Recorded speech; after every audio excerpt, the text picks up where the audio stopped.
Good evening. This is Mae Brussell. The title of this one-hour broadcast is World Watchers. It is December 29th, 1986, and it is program number 786. I want to wish you all a very, very happy year, a good year. You all deserve it, you World Watchers. You deserve it because of your patience, listening to an hour of news, one solid hour every single week. You deserve it for your open minds. You're willing to allow new ideas to enter, and I appreciate your friendship. I've met friends through the broadcast that are closer to me than even members of my own family. Thank you for that. In the past year, there have been so many new subjects and new topics that I've brought up, and they're constantly being updated, and I'm just going to run through many of them to wind up the year. New material in the news that pertains to those things that we've shared during the past years. One of my favorite plays is Sunday in the Park by Stephen Sondheim, and it's the story of George Seurat in the beginning of pointillism in painting when he lived in Paris. And the important part of the project of his art was that he did dots in particular colors, and he would do a red and next to it a blue. And when an art critic spoke to him about the style, he said, your eye, your own eye, will make the purple out of it. You'll see whatever color you want to see, that I haven't blended the colors, they're pure colors. And if a sunset appears purple in his painting, you're seeing purple, but you are getting it from two dots placed together. So this evening we're going to do a little pointillism with World Watchers. The subjects that I bring on and run through, there's not enough, of course, in 1 hour to update. I'm going to do very quickly. Some I'll come back to later in the year, and many of them deserve hours of time, just not mentioning the topic alone. But we'll do them as quickly as we can and get as much in as I can in the hour. The first is that our president is going to the hospital for surgery. He's 75 years old. He's been in quite a few times. The surgery is prostate. And, of course, Nancy Reagan is getting a little smarter. She's been around there a while, and she's asked for the team of doctors from Georgetown and Bethesda not be used. She's bringing in her own physicians, friends of her father's, her late father's, because she wants her own team taking care of the president this time. The very controversial William Casey, of course, you know, has a just about fatal brain cancer. He almost didn't survive the operation on the table, and he will only be back for ceremonial functions. That's what they say. That means to give him an honor for working for the OSS and then the CIA all these years. But in terms of testifying with the Contra-Iran-Reagangate story, he will be gone, just as Cyrus Hashemi is gone and Mr. Carr is gone, and primary witnesses that I'll run through real quickly are being wiped out. Casey had a brain tumor, a little nervous dysfunction in the CIA, and was quickly taken off. Martha Mitchell had a 3-year brain tumor after she was injected the night her telephone was yanked off the wall.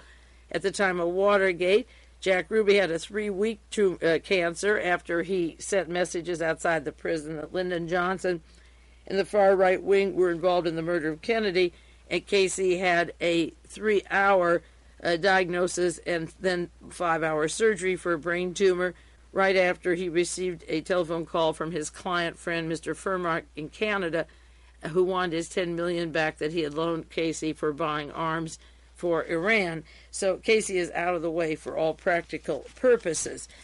Evans and Novak had a column this past week talking about Frank Carlucci, the new national security advisor, and I will be updating the countries that he overthrew, his work with the military, the CIA, a continuation of the coup process.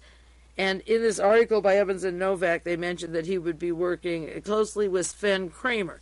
Sven Kramer is the son of the notorious German Fritz Kramer, who I accuse and suspect of being Adolf Hitler's right-hand man, the man behind Henry Kissinger, the Vietnam War, the Korean War, the Bay of Pigs, and the plans officer of the Pentagon, through which all the various agents mentioned right now in Contra-Gate appear. Whether it's Theodore Shackley or Thomas Kleins or John Singlaub, or these are Richard Seacard. These are the connections to Fritz Kramer and Henry Kissinger, and Sven has worked his way from a baby raised in Nazi Germany and picked up by his father after the war, then to Harvard, then into the National Security Council, the liaison from there to the president, and now working with the new Mr. Carlucci. When I wrote the story on the Korean airline being downed and why it was downed, and it was published in Hustler in February of '84, I mentioned some of the strongest anti-communists of the American government that would even outdo Larry McDonald, and among those I mentioned Fritz Kramer and Sven Kramer. Maybe I'm the only person, I once saw a picture of Sven Kramer in the Washington Post, maybe the only person who wrote him as the far-right fascist that he is, and interestingly enough, now he's working with a new security advisor. Henry Kissinger, the protege of Sven's daddy, had a comment that was mailed to me from the Daily News in New York City. It came out late October. Henry Kissinger, one of the prime movers in getting the United States out of Vietnam, they say out of Vietnam, getting us into Vietnam and then out for election purposes, re-election of Nixon and so forth. It's coming out with a magazine article saying the depth of our involvement was a mistake. It surely was a mistake if we were not prepared to win. Was it the war justified? And this was part of the Penthouse article that came out later, but he's even asking questions. Should we have done it at all? Was there any reason to do it? A little hindsight, if the war wasn't popular, he'll tell you now that maybe it was a mistake. But if you objected when he was doing it, then he wiretapped the people on the national security or working in Washington and people from the news media and followed them and had them, I'm sure, rightfully punished or blacklisted or whatever. The necessity for listening to them carries another message after they listen to the messages. I've listed a lot of right-wing organizations that are behind the Contras that are an extension of Fred Ikle, a partner of Fritz Kramer in Washington, and I mentioned by title John Singlaub's organization, the United States Council for World Freedom. That's the one he has in Arizona. And I just wanted to list for you just a few members of that organization to realize what a tight group this is, from the Vietnam War and Henry Kissinger and Fritz Kramer. This comes from him, a message, dear friend, and he's talking about the particular problems in the United States of communism. The board of directors is John Singlaub, who's the head of it. Major John Singlaub is chairman. Vice chairman is Daniel Graham, who is the office partner of the notorious Fritz Kramer and the head of High Frontier and Star Wars. Anna Chennault is another board member. I'm not going to read them all. She is on the board of 20th Century Fox, and when Marvin Davis bought Fox, he put Henry Kissinger and Gerald Ford right on with Anna Chennault, and she and her husband are tied up with the Flying Tigers, with the Chiang Kai-shek group that moved to Taiwan, that then formed the World Anti-Communist League, were heavy in narcotics, and the Asian lobby that put in Richard Nixon and Ronald Reagan after them, coming on the West Coast in California. Another member of the board is Dr. Stefan Posonai, a professor from Hoover Institute, Stanford University. He's on the board of the organization that Fritz Kramer and Graham share together. Honorable Lev Dobryansky, he's from the World Anti-Communist League, from the Eastern European group that came over with Mr. Wiesner and the CIA and Alan Dulles. Strong fascist links and connections. Ronald Reagan's ambassador to the Bahamas.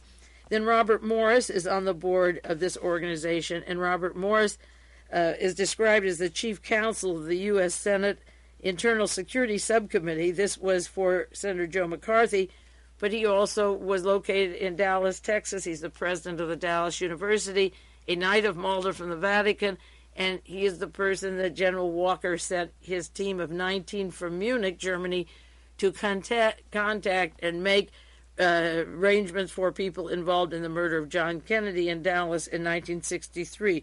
Robert Morris is on the board. Andy Messing is on the advisory board. He's close to Ollie North, to General Secord, Henry Kissinger, and Tom Posey and the other organizations. These people jump over boards and work together in many, many ways. Singlaub is chief. He was chief of staff of the United Nations Command in Korea. He's the fellow removed by Jimmy Carter because he wanted to start deploying neutron bombs. He's co-chairman of the American Security Council, and I'll do a lot more on that. As I say, I have to update that organization for you. And then Howard Phillips of the Conservative Caucus is on his board. John Fisher from the American Security Council, and Fred Schlafly, the husband of Phyllis Schlafly, and they are very, very close, of course, to the persons that put Ronald Reagan into the political scene, Mr. Patrick Frawley, who hired Ed Butler, the fellow that was in New Orleans making a record with Oswald to establish his Marxist bona fides so he could go, or he thought he was going next to Cuba after he came home from the Soviet Union. The point of reading these people now is that there is a pattern that goes with William Casey and all these people from the OSS, for members of Hitler's Waffen SS, into our intelligence community and came home and formed these private organizations that have advisors with advisory overlapping of boards and members of boards who influence the president, who were called in by the Defense Department to set up operations that if the elected Congress don't like, then they can function and put in money and agents and use the Treasury Department, the Defense Department for delivering the weapons or airplanes and the Swiss bank accounts of the CIA and the Defense Department. So under the guise of being these 30 private organizations, I just wanted to read you the board of directors of the United States Council for World Freedom. There are about 30 more Lulus here, but I think that you get a pretty good idea of them, and I want to move on to some other news. I spent most of 2 days of the holiday here putting in separate files and categories the deaths, individual deaths or airplane crashes of persons just related to the Contra-Gate story that have been in the news that tie them to events of the past. Last week I briefly mentioned, or the week before, Gaetano Mazzari from the Pizza Sicilian Connections and the links to Donald Reagan and Merrill Lynch, and Stephen Carr, the primary witness in that Christic Institute suit who was killed in Los Angeles. That he was afraid of being killed. He left messages or tapes in case he was killed. And, of course, they first said suicide or drugs, but he was very fearful and warned the landlady, he slept with the lights on, and was fearful that they were out, the powers that be were out to murder him. I listed Dr. Cyrus Hashemi, murdered in London, and a questionable death about John Shaheen, a close partner of Roy Furmark, a key person in all these stories, and the questionable 3 months cancer of Donald Fortier of the National Security Council.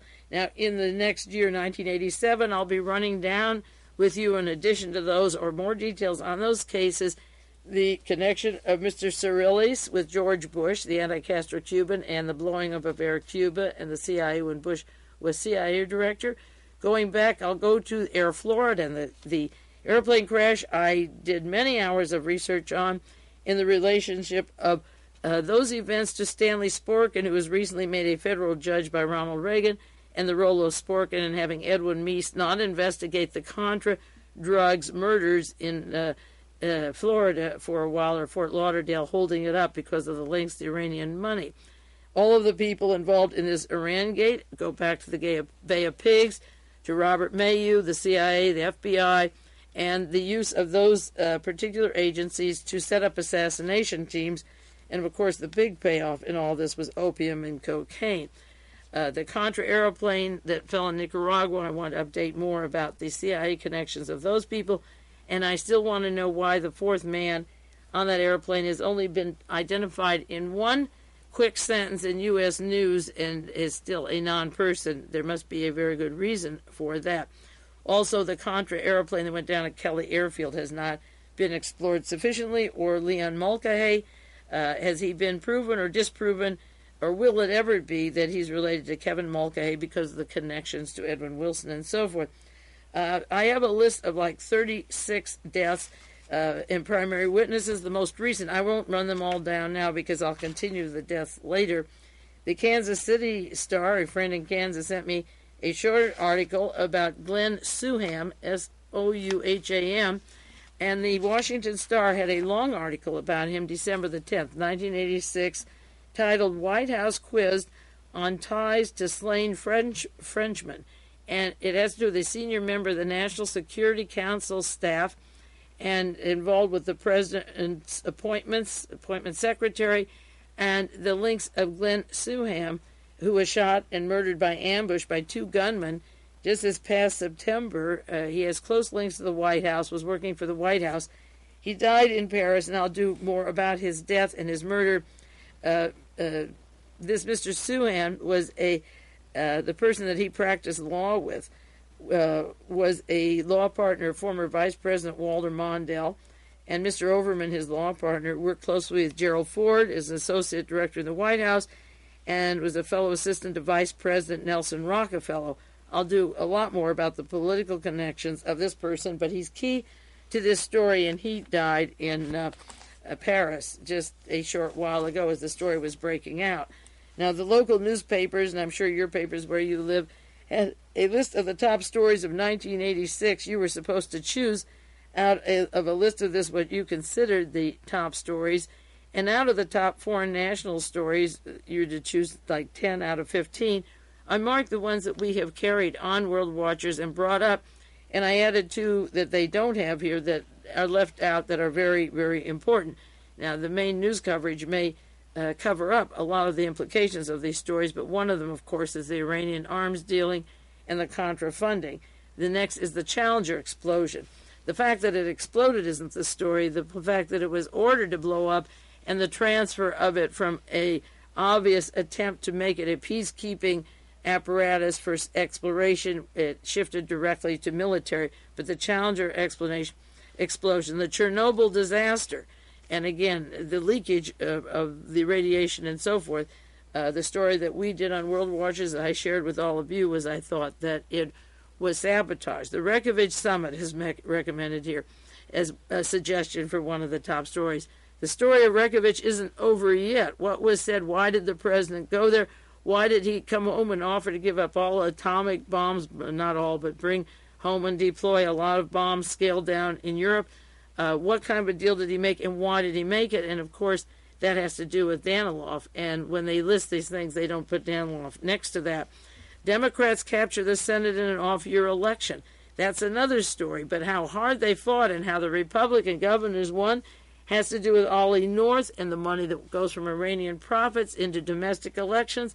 All of these things that they list, choose the one top story, are things that are still foaming around that will someday in the history books be explosive in the terms of the relationship to a lot of other events that affect our lives. The use of money from sending arms to Iran, which was illegal anyway, and trying to overthrow elected officials or put in their own selected people is a story. And the way the Democrats could take the Senate in spite of millions and millions of dollars of TV commercials to throw them out is a hard capture. That was a hard battle. U.S. bombs Libya is one of the stories. The story isn't big because Admiral Poindexter and Ollie North and the late admiral who just died last week, that's another death among the list of people that I'll share with you, the head of NATO, who suddenly is 55 years old or so, and he was in charge, his ship was in charge of bombing Tripoli and Benghazi. That's Admiral Arthur Morier, M-O-R-E-A, and he also worked in the Philippines at Sugi and Clark Base. He died a very quick and timely death at this particular moment. The story was the disinformation and also the new evidence about the Berlin disco and the two people that died there, and the bombing was not linked in any way that they could find out through investigations to Libya. The disinformation, the excuse to bomb Libya and the actual bombing and killings is the story. Nicaragua, Congress votes aid to Contras.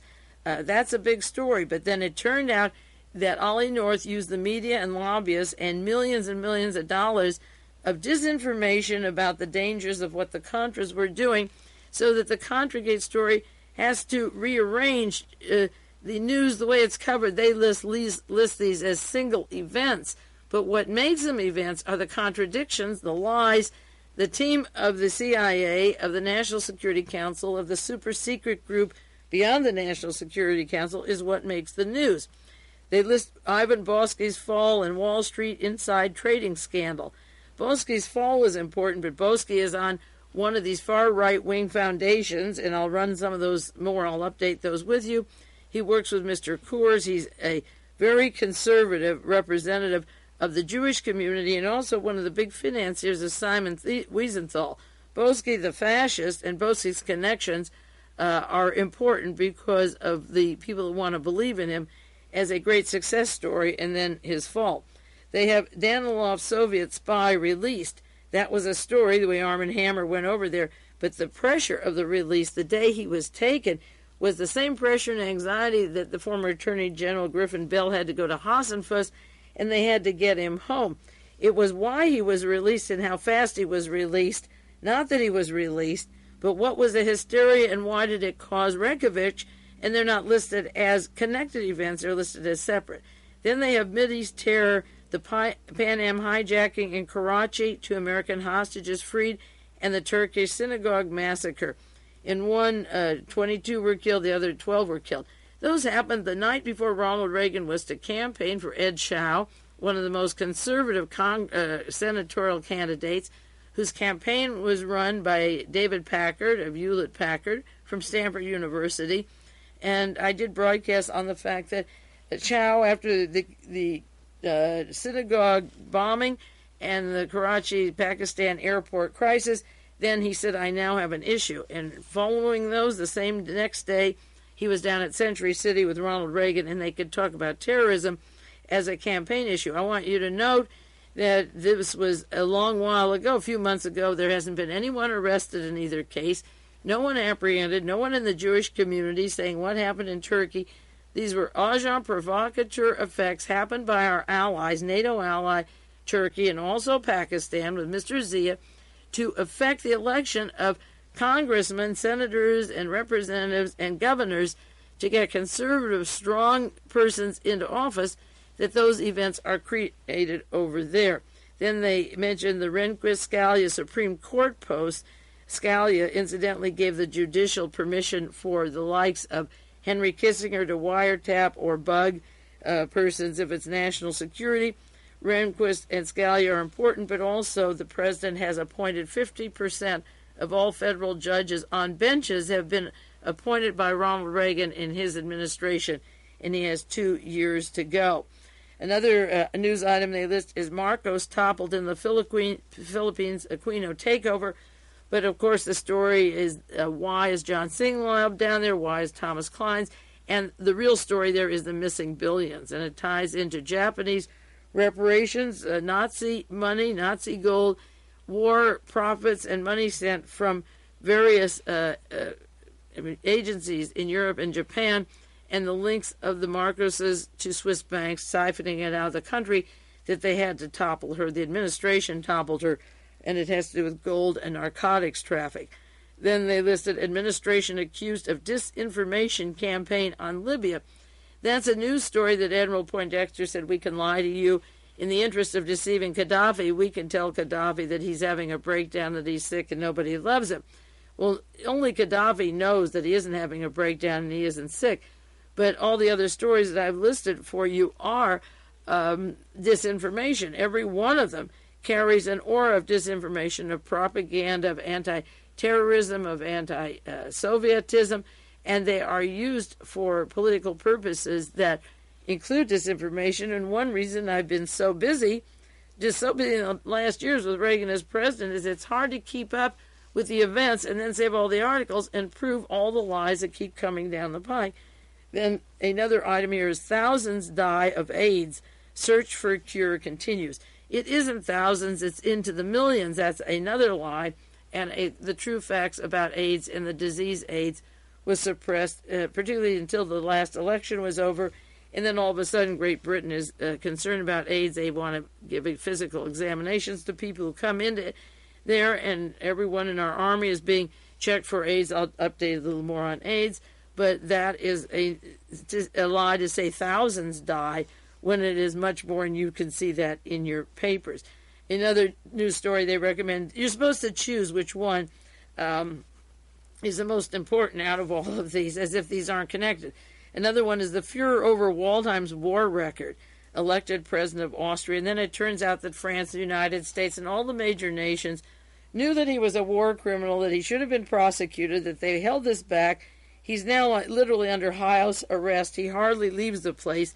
The furor over his record is everybody's crime, because those in the United Nations that elected him president of the United Nations knew about that, and the records were right there in that same building. So the furor starts after a piece of paper is discovered linking him when he's running for president of Austria, but he already was just about in. So it boomeranged. The Austrian people love it. It didn't stop the election. And his one largest supporter of all people is Simon Wiesenthal. Another story here, big story you're supposed to check, is drug war intensifies with Len Bias death. The administration orders testing of federal employees. Bias's death was a huge campaign issue. It was a huge diversionary.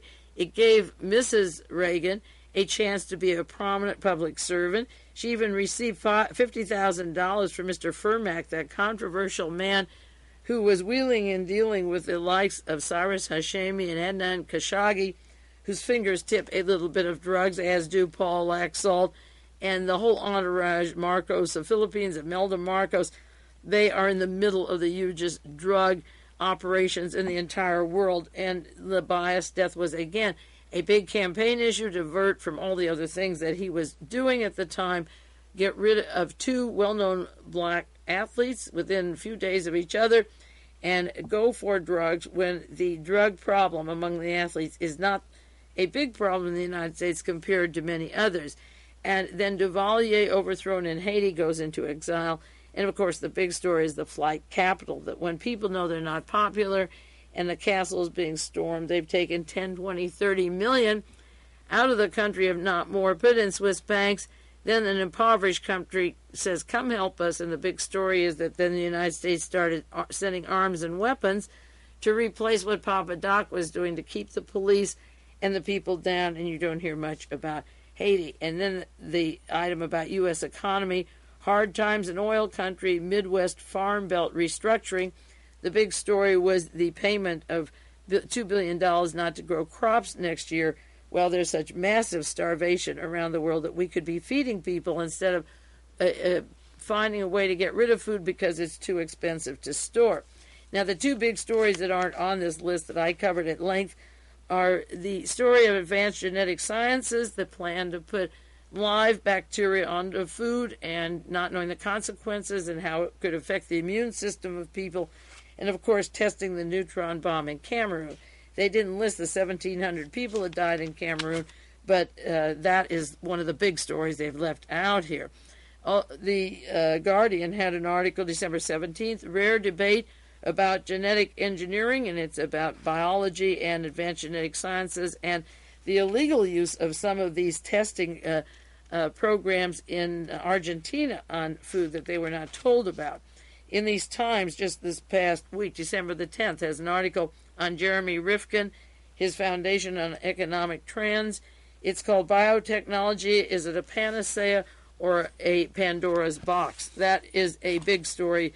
The multinational corporations of Rome and Haas and the Swedish Foundation, whoever they are, and the Belgian Foundation, sending live altered bacteria, genetically altered, to California to start their tests. And also they've been doing it in Idaho, I believe, on potatoes, and in Texas is a big story.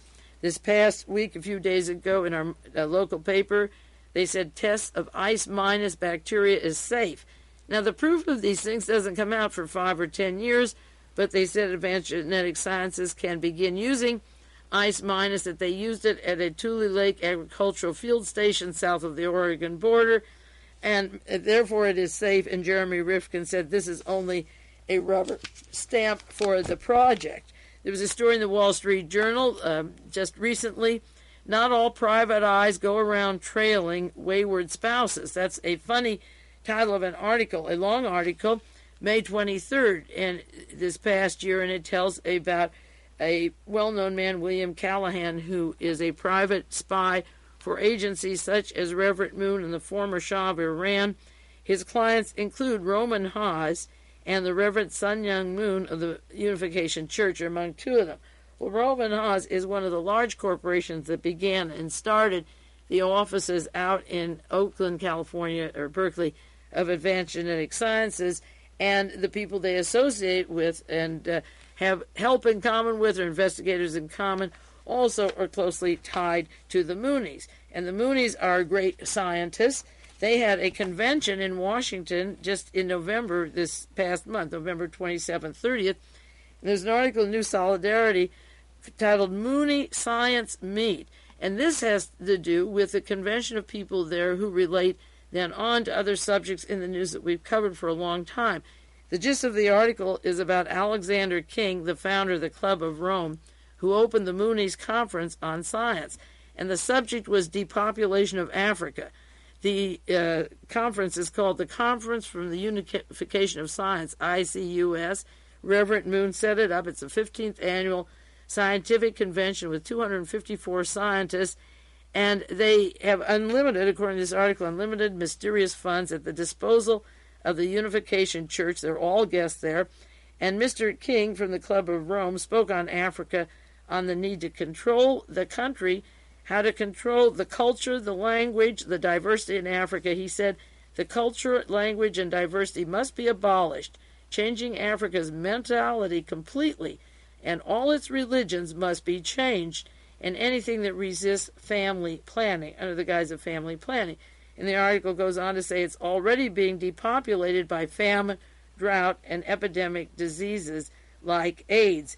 I'll take a 1-minute break and go on to the link of AGS and Roman Haas to the scientific minds and to other problems, as I say, that are currently in the news, because these people, I mentioned, the organizations and the foundations, are all connected to each other and love to meet at conventions of this kind. This is Mae Brussell, the second half of World Watchers, program number 786. Regarding the convention that Reverend Moon had, 43 nations were involved, 245 scientists, November 27th and 30th in Washington, D.C., where they say all the Africans must change their religions and their mentality completely.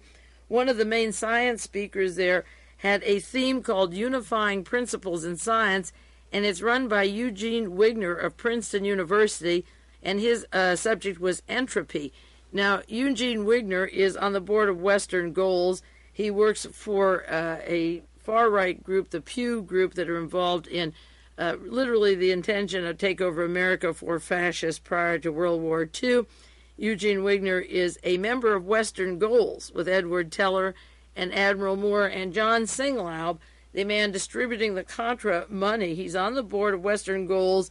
I've mentioned it before, and in conjunction with the highest members of the Defense Department and the allegations that Colonel North and his family are closely related to Western Goals and that some of the Iranian money goes to Western Goals. This refers to unlimited money that Reverend Moon has for these conferences, unlimited funds mysteriously at the disposal of the Unification Church. So some of those Swiss banks that allegedly have up to $2 billion and not $35 million can go to this kind of a gathering where EUGENE WIGNER from Western Goals attends the meeting. And among other things, the speaker was one of the speakers was Dr. Robert Jastrow, Jastrow, founder and past director of Goddard Institute for Space Studies at NASA, former chairman of NASA's Lunar Exploration Committee. Getting back to this Wigner, they describe him as working at Princeton University, as I say, and then the article continues, members of the panel were physicists from the University of Vienna and the Autonomous University of Mexico City, plus a Mooney plant from Tokyo who spoke on entropy as a unifying concept. Now, I'll do more in a few weeks. I just want to bring up the subject, but that Autonomous University in Mexico is described in the new book on the League. There's a new book on World Anti-Communist League, and it is the hub and nexus of the Nazi Party in the western part of Europe, outside of Europe, in Argentina and in Mexico. And the Autonomous University is very important to the World Anti-Communist League and to the Nazi connections to this group. And here with Reverend Moon and the scientist is EUGENE WIGNER, and members from Vienna and from the Autonomous University in Mexico City and these people have in common the Western Goals and SINGLAUB and the Contra operations, and also affecting coups all over the world. And the intention of this meeting was how to change the minds and the religions of Africa so they're all one. Now, it also mentions as a comment in the article that AIDS is one way to get rid of the population in Africa. So to update that, there was an article December the 4th. This comes out of Cox News Service in Atlanta, also reprinted in the Press Telegram from Hawaii. Soviets blaming AIDS on U.S. biological warfare snafu. That isn't new. It's been coming out since August. These stories that AIDS was started in the United States Defense Department, but this article coming from Europe says this lethal disease which could infect 100 million by 1990, was created by the Pentagon scientists at a secret Army laboratory in Fort Detrick, Maryland. And, of course, I've mentioned Fort Detrick and keep wanting to update the role of Henry Kissinger and Richard Nixon when they gave the laboratory to Litton Industries. It was Henry Kissinger who pulled back and made the arrangements for the laboratories to be at Fort Detrick, Maryland, and this is where they were to create a disease that would not respond to treatment that would affect the immune system. And also the agreement that I've cited before ties into this of advanced genetic scientists and ICE minus and experimenting with live genetic altered bacteria on the food we eat, that it could affect people with a weak immune system. There's an article in the New York Times, December 18th, a new AIDS virus is cloned. Scientists at Pasteur Institute in France yesterday said they cloned a newly discovered virus that could cause AIDS in humans and determined it was quite different from the main AIDS virus and similar to a third virus that causes the disease in monkeys. I have about 100 good articles on AIDS. I just want you to get the overview. Mr. Mordecai Benunu was testifying in Israel. You might have seen that. He's hidden behind a van in a car. The windows are painted white. The curtain ensures that nobody can see him in the windshield. That was a news comment today that came out over the news, and the London Times had a story 2 weeks ago, Benunu trial, ring of steel around Mr. X. And I still maintain that the articles from the London Times that were quoted, a few of them in this newspaper, but more to update in London, referred to his saying that Israel had capacity or had the neutron bomb, and the anger that they have towards him has to do not with releasing information on the atomic bomb. There are no secrets to say that South Africa is making an atomic bomb, or Pakistan or Argentina. It has to do with a neutron bomb that goes back to John SINGLAUB and Shimon Peres from Israel, and the president of Cameroon, a close associate to the Vatican. SINGLAUB, Alexander Haig, the Knight of Malta, William Casey, a Knight of Malta. Benunu trial is still top secret. Lawsuits were filed against NASA, against Morton Thiokol for the Challenger that went down in January, just 12 months ago. And some of the families have settled out of court. Washington Times had a story, Challenge Disaster's first legal claim being negotiated. There are also about 40 or 50 articles to update with you. One, the United States orders a probe of NASA's chief of conflict interest. The head of NASA, James Fletcher, violated conflict of interest rules when he awarded the contract for the shuttle rockets because he comes from Utah, and Morton Thiokol is located there, and he violated rules when he went ahead with the contract because of his close relationship to these particular people. Executive Intelligence Review has an article on the removing of James Beggs, the head of NASA, just before the shuttle went down, and placing William Graham in charge of the shuttle program. He wasn't even viewing the launch, the day of the fatal launch in January of 1986, but Graham was promoted after the launch was such a failure, and he had a role in that particular failure. He was rewarded as the head of the Science Commission in Washington, D.C. for the president, working with Mr. Beauregard from Advanced Genetic Sciences. Another article, new questions raised about the Challenger disaster.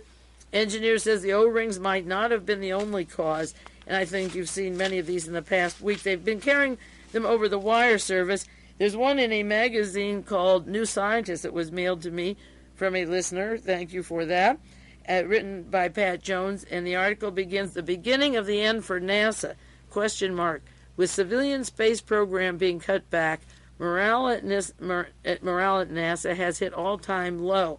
And this is about transferring the space program to the Star Wars, to the SDI, and easing out the civilian group. And within 1 week of the program failure in Florida last winter, I was detailing those facts. People's World has a story, Star Wars behind shuttle disaster cover-up, and it has to, at length, it goes into particular people and characters who want to turn the space program into a vehicle for Star Wars and push the civilians out. Another one from the New York Times, NASA knew about the O-rings in 1984.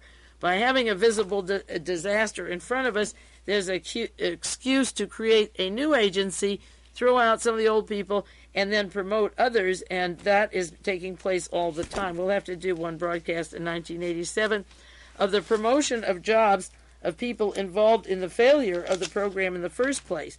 There was one in the Houston Post, a good friend mailed to me December 13th. Challenger launch chief gets safety post. It's the move of key appointments is taking place as a result of restructuring the shuttle program since the January 28th shuttle disaster. Former launch director James Gene Thomas was promoted to head a new office that will provide an independent assessment of launch readiness and a strong reliability and quality analysis capability. He's just the latest, as of December the 13th, who has been promoted because of the job they did. Now, with all the controversy of the National Security Council, they've hired David Abshire from NATO. He retired from NATO, and Buchanan, the press communications officer from Patrick Buchanan from the loudmouth from the far right, wanted to take Abshire's job, but because of the articles he wrote and placed in his position in defending the indefensible and breaking the law and calling it righteous, he has less chance of getting Abshire's job. And I'll be doing a lot of Mr. Frank Carlucci and Abshire. We go from bad to worse if it's possible, and the far right is getting even tighter by pulling Reagan and Bush down. They're replacing the existing team with even worse. Just in essence, Mr. Abshire earned a doctorate of history at Georgetown in 1959. He was a founder of the conservative Washington think tank called the Center for Strategic and International Studies, and he was Reagan's advisor during the transition team when Reagan was inaugurated. The Center for Strategic and International Studies was also founded, along with Mr. Abshire, by Richard Allen. Allen was stationed in Germany, brought home money from Germany, was in Georgia for a short time teaching, like 1 year, went to Washington and worked with Abshire and set up that Center for Strategic and International Studies, the CSIS, in Georgetown. They just separated from the university about a month ago, but it's known as that. This is the hotbed for Robert Moss and Arnaud de Borchgrave, who works for Reverend Moon, and for Henry Kissinger and Michael Ledeen, a protege of Kissinger and Kramer and Haig. And this is the hotbed of Jeane Kirkpatrick and the whole far right that advise the president, the National Security Council. You see them on the television all the time when there's a crisis, and they are the think tank, not out of the regular universities, out of Harvard, Yale, Princeton, Stanford, or goodness knows what, Berkeley or UCLA. They always bring into the national security and CIA these people and into the news media, like de Borchgrave editing the Washington Times for Reverend Moon, who wants to do away with the religions and the customs of all Africa and make them all one and one God, and has conferences on scientific problems of how to erase the African population.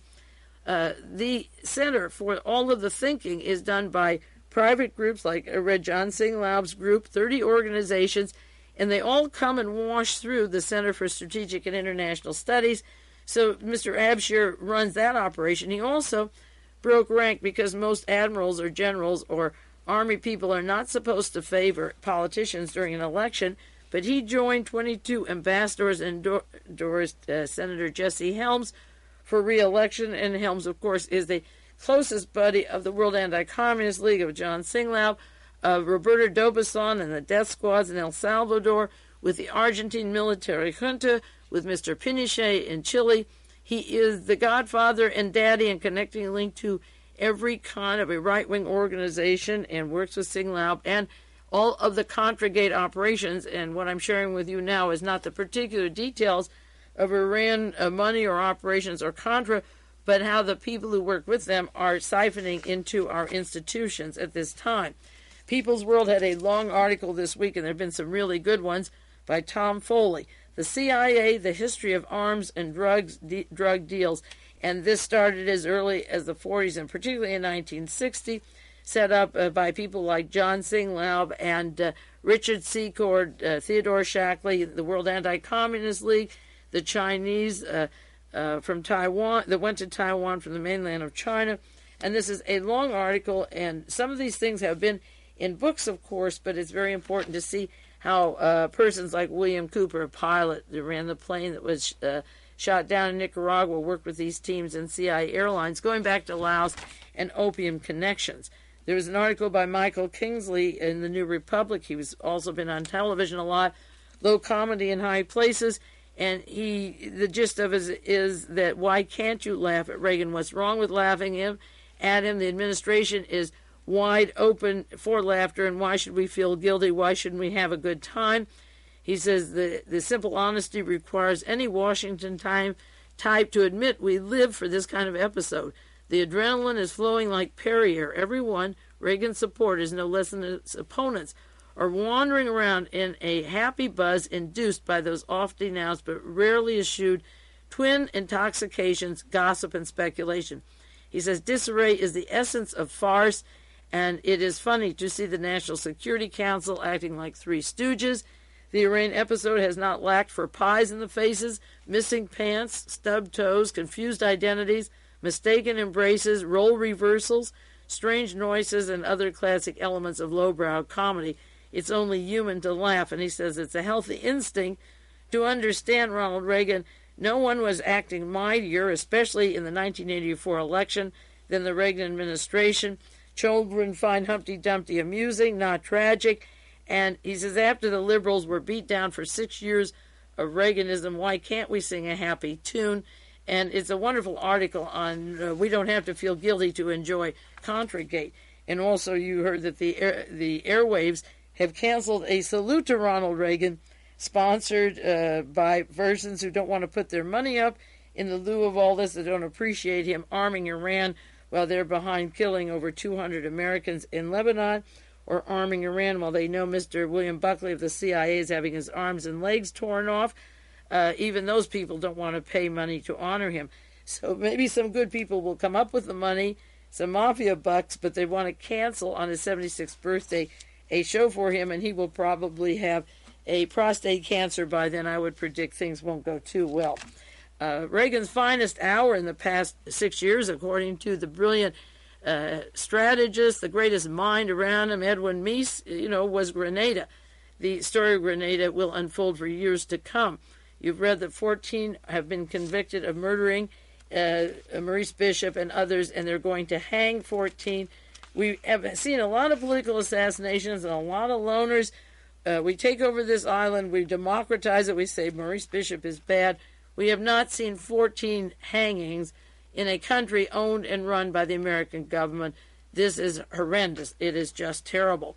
There's an article about Grenada keeping out doctors that were trained in Cuba. This was published just this past week in the Militant, December 19th.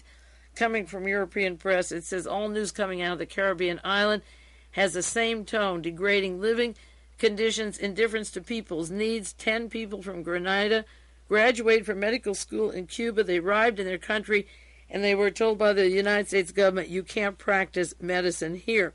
They masked an arbitrary, discriminatory basis for their practicing medicine by saying you'll have to take special tests, and they're bringing in doctors for very, very few people if they come from India and from Pakistan. There are probably Sikhs from India that are funded by Pakistan, and the Grenadian people who went to medical school can't be used for public health services, and they can't come back to the island. They don't have more doctors or more health, but it's a terrible condition. And also there was an article December 19th, No Justice in Grenada, and it has to do with the trial, the monkey trial that went on there. And I'll share a lot of that with you. In these Times had a long article about Grenada, and many articles. 14 people will be hung, and this is because we let Admiral Poindexter and Ollie North and John SINGLAUB and Robert Brown from Soldier of Fortune, SINGLAUB's group, and Michael Ledeen on the island, the same team going back to the Bay of Pigs, to the murder of Kennedy, to Southeast Asian wars, to drug dealing, the Nugan Bank, the taking over the Contras, the death squads in South America. This is what we did in Grenada, and as I say, there's no justice, and this was Reagan's finest hour, put in by Poindexter, North, and the people I mentioned earlier. There's also a good article that came out this month titled Michelle is Finished, and this is about the meeting of the World Anti-Communist League last year, where a group got together and decided that they had to get rid of Michel in Mozambique and how they killed him. And among the group working with the World Anti-Communist League and Reverend Moon's organization Cause to they have a national meeting and decide, well, now we've got to get rid of Michel. They also mentioned Ghana, and I'll update what's happening in Ghana and our plans to overthrow that with the CIA. But the plans were very clear about what to do with Mozambique. And within the same year of the meeting of the World Anti-Communist League, and John Singlaub is the president of it, and that's why I read a few characters on the organization of his group, like Dobriansky and Pizarnik, and their links to Kissinger and to the Kennedy assassination, Robert Morris, with General Walker and the Nazi troops that came from Germany. These group of people met last year and decided we'll get rid of the head of Mozambique, and they did it, and that country then could be left in disarray. Another story that I haven't been able to get into, much less to finish or develop, was the American mercenaries that were sent by way of Argentina with weapons, and the ship broke down outside of Brazil, and they were arrested. And a team of mercenaries, American mercenaries, were arrested. And the San Francisco Chronicle just had a story today. San Francisco mercenary links the CIA to Ghana plot.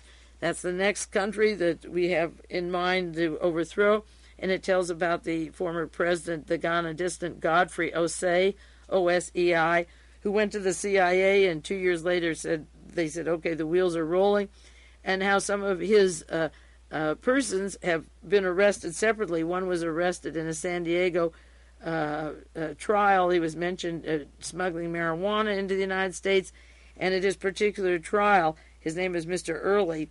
He works with the CIA. The CIA courts came in and stopped, according to the San Diego Union, bringing up the role of the CIA into the marijuana traffic into the United States. They left the CIA out of it. That was in 1981. Then they released these people to go on and do more jobs, overthrow countries, and make their profits off of the drug traffic at the same time. Now, one of the characters involved in this Mr. Carmody. He lives up in the Bay Area, said that a Mr. Early recruited him, and he described the shadowy figures and the kind of names they used, and he had been involved in Laos. These are, again, the opium drug connections that come into the United States in the 1960s, and that's Theodore Shackley and General Secord and Thomas Kleins and Edwin Wilson and Frank Churchill, the Bay of Pigs people who began recognizing how much opium there was in Laos, came into the United States to try to take over Cuba, didn't do that, killed John Kennedy, and then went back to Southeast Asia. He also describes a Mr. Solomon, an agent for the Israeli intelligence, who worked with this team to try and overthrow Ghana. And again, the Mossad is always involved with overthrowing these countries and working hand in glove, what I call the Nazification of Israel that began even before Israel became a country, with Mr. Begin and Otto von Bolschwing and our intelligence community, and then James Engels and the Knight of Malta being in charge of Israeli intelligence for so many years as it developed into a 51st state of the United States. Actually, the Israeli office for the Mossad office for overthrowing Ghana is in New York City. They called it, the office is called the Bob Huthatswana International. That must be Yiddish for Israeli opium. It doesn't sound like a Mossad office, but this gentleman is an Israeli intelligence working with them. And the current article says that Jack Anderson cited an office run by Mr. Solomon. Their man to call was a Mr. Solomon, and that he had contacted Solomon Schwartz. He's written about him. And there was an office called B International that could be the Bob Huthatswana, B-O-P-H-U-T, Bob Hut, that, T-H-A-T-S, Wana, W-A-N-A, International. And also that office of Mr. Schwartz and B International were sending weapons to Poland, automatic weapons, hoping to get an insurrection or a revolution in Poland, and were active at this current time trying to overthrow Ghana. The important thing about this story is that the 4 American mercenaries were locked up in Brazil in the very time that Casey gets a brain tumor and the money connections of the Iranian money to the Swiss banks breaks apart, and they're beginning to look for where the money went. I understood that a hunk of it went to these particular mercenaries And all of a sudden, a gentleman, Timothy Carmody, says, "Oh, my wife sent me a little saw. You know, I filed my way out of the jail. I wanted a cake or sweet roll, and I got out of Brazil. A fourth man escaped. He's safe, but he's not in the United States, and some are still there. But just coincidentally, he said he was working for the CIA or the National Security Council, and as this story breaks, they must have paid a lot of money, and we have a lot of influence with Mr. Sarney in Brazil, the president, who took over when Neves, the elected president, was murdered. Sarney has just been reelected, and down there, Kissinger Associates represents the government and the banks of Brazil, along with Vernon Walters, and the door opened, and all of a sudden they were told, go home. And he says, I work for the CIA NSC, and now they want to make a movie on their story from 20th Century Fox. Mr. Murdoch bought it from Marvin Davis, and they'll have a story of these mercenaries, but I know that the story won't link to the Iranian money, so I just want to tell you that there are direct connections to the Iran-Contra-Gate team that are very, very important. There was a good article that I might have just briefly touched on the other day, and I'll go into it much longer. It takes a whole hour, actually. It's called The Arms Dealer Next Door by Dan Pulcrano. It was published in San Jose Metro, December the 11th. And in this article, David Emery helped him with it. He talks about the formation of Mr. Secord, General Secord, with Hakim, of forming a California set of institutions, one called Stanford Technology Trading Group, and then this becomes TCI, technology, TCI becomes Stanford Technology. It goes from Stanford Technology Training Group to TCI, and then it becomes International Imaging Systems, the IIS, and then goes into Trans-International Computer Investment, which is the TCI.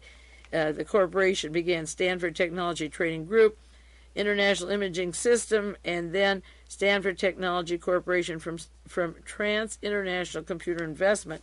And in this article, he mentions its former parent, TCI, that became the parent of the Stanford Technology that Albert Hakim and General Secord run, along with Edwin Wilson and Frank Churchill in that group. He says, began with President Alfred von Bolschwing. That's the fellow I smoked out with Pete Carey. This was in 1981, November 20th. 1981, 5 years ago, we had this story, and it talks about TCI and Helene von Damm and the relationship of the early Waffen-SS of von Bolschwing. This article is quite long, and I'll detail it for you more about the article, what he included, because we don't get an update of these stories very often.